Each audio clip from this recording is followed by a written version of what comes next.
সামনে দরজায় কড়া নাড়ছে কোপা আমেরিকা, প্রয়োজন শক্ত স্কোয়াড। কোপা আমেরিকার স্কোয়াড কেমন হবে আর্জেন্টিনার, সেটা নিয়েও প্রশ্ন রয়েছেন। আজকের ভিডিওতে আমরা দেখে নিব আর্জেন্টিনার হয়ে কোপা আমেরিকা স্কোয়াডে নিশ্চিতভাবে কে কে খেলবেন, নিশ্চিতভাবে কে কে থাকবেন আর্জেন্টিনার স্কোয়াডে, সেই সকল প্লেয়ারের নাম আজকে আমরা জানবো। চলুন শুরু করা যাক। প্রথমে গোলবার।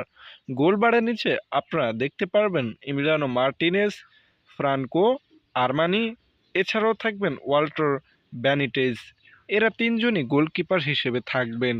গোলকিপার হিসেবে তিনজন থাকলেও ফরওয়ার্ড ও ডিফেন্স থেকে শুরু করে মিডফিল্ডে কে কে শিওরভাবে থাকবেন, স্কোয়াডে জায়গা পাবেন, সেটা দেখে নেই। প্রথমত ডিফেন্স। ডিফেন্স লাইনের ক্ষেত্রে উতামেন্দি, এরপর রয়েছে পেজেলা, রয়েছেন ক্রিস্টিয়ানো রোমেরো, লিসান্দ্রো মার্টিনেস, এছাড়াও পেরেস। এরা শিওরভাবে কোপা আমেরিকার স্কোয়াডে জায়গা পাবেন, এটা নিশ্চিত থাকতে পারেন। ডিফেন্ডার হিসেবে এরা যে থাকবেন এটা একদম শিওর, তবে কেউ যদি ইনজুরিতে পড়ে যায় সেটা আলাদা বিষয়। তবে নতুন কেউ ডাক পাবেন বা নতুন কেউ ডাক পেতে পারেন, অনেকেই বাদ যেতে পারেন। ক্লাবের পারফরমেন্স বিচারে রাখা হবে কোপা আমেরিকার স্কোয়াডে। সেই সুবাদে ক্লাবে যারা যারা ভালো ভালো পারফরমেন্স করবে তারাই কোপা আমেরিকার স্কোয়াডে জায়গা পাবে।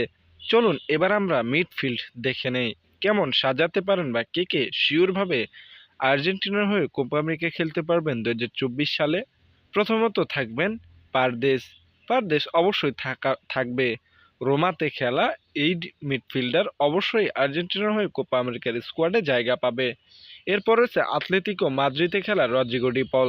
রদ্রিগো ডিপল থাকবে না এটা তো আর হয় না, আর্জেন্টিনার হয়ে অবশ্যই রদ্রিগো ডিপল কোপা আমেরিকা খেলবেন, এটা শিওর থাকতে পারেন। রদ্রিগোইজ, তবে তিনি নাও থাকতে পারেন, সেটা শিওর দিয়ে বলা যাচ্ছে না। এরপর শিওরভাবে থাকবেন মলিনা। মলিনা কিন্তু অবশ্যই মিডফিল্ডার হিসেবে খুবই ভালো। আতলেতিকো মাদ্রিদে খেলা মলিনা কিন্তু অবশ্যই আর্জেন্টিনার হয়ে খেলবেন মিডফিল্ড পজিশনে। এরপর ম্যাক অ্যালেক্সটার, তবে থাকতে পারবেন না হয়তোবা এনজো ফার্নান্দেজ, ইনজুরিতে পড়ে গেছেন, সেটা শিওরভাবে বলা যাচ্ছে না। এদের নিয়ে সাজাতে পারেন মিডফিল্ড।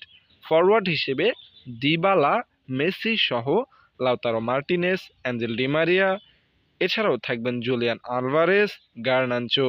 এদের নিয়ে ফরওয়ার্ড পজিশন সাজাবেন কোচ লিওনেল স্কালোনি। তবে আরও নতুন অনেকেই ডাক পেতে পারেন এবং স্কোয়াড থেকে অনেকেই ছিটকে যেতে পারেন। ক্লাবের বিচারে যেহেতু তাদের স্কোয়াডে রাখা হবে, তবে ক্লাবের খেলায় যদি ইনজুরিতে পড়ে যান বা যে প্লেয়ার ইনজুরিতে পড়ে যাবে সেই প্লেয়ার নিশ্চিতভাবে কোপা আমেরিকা মিস করবে, এটা শিওর থাকেন।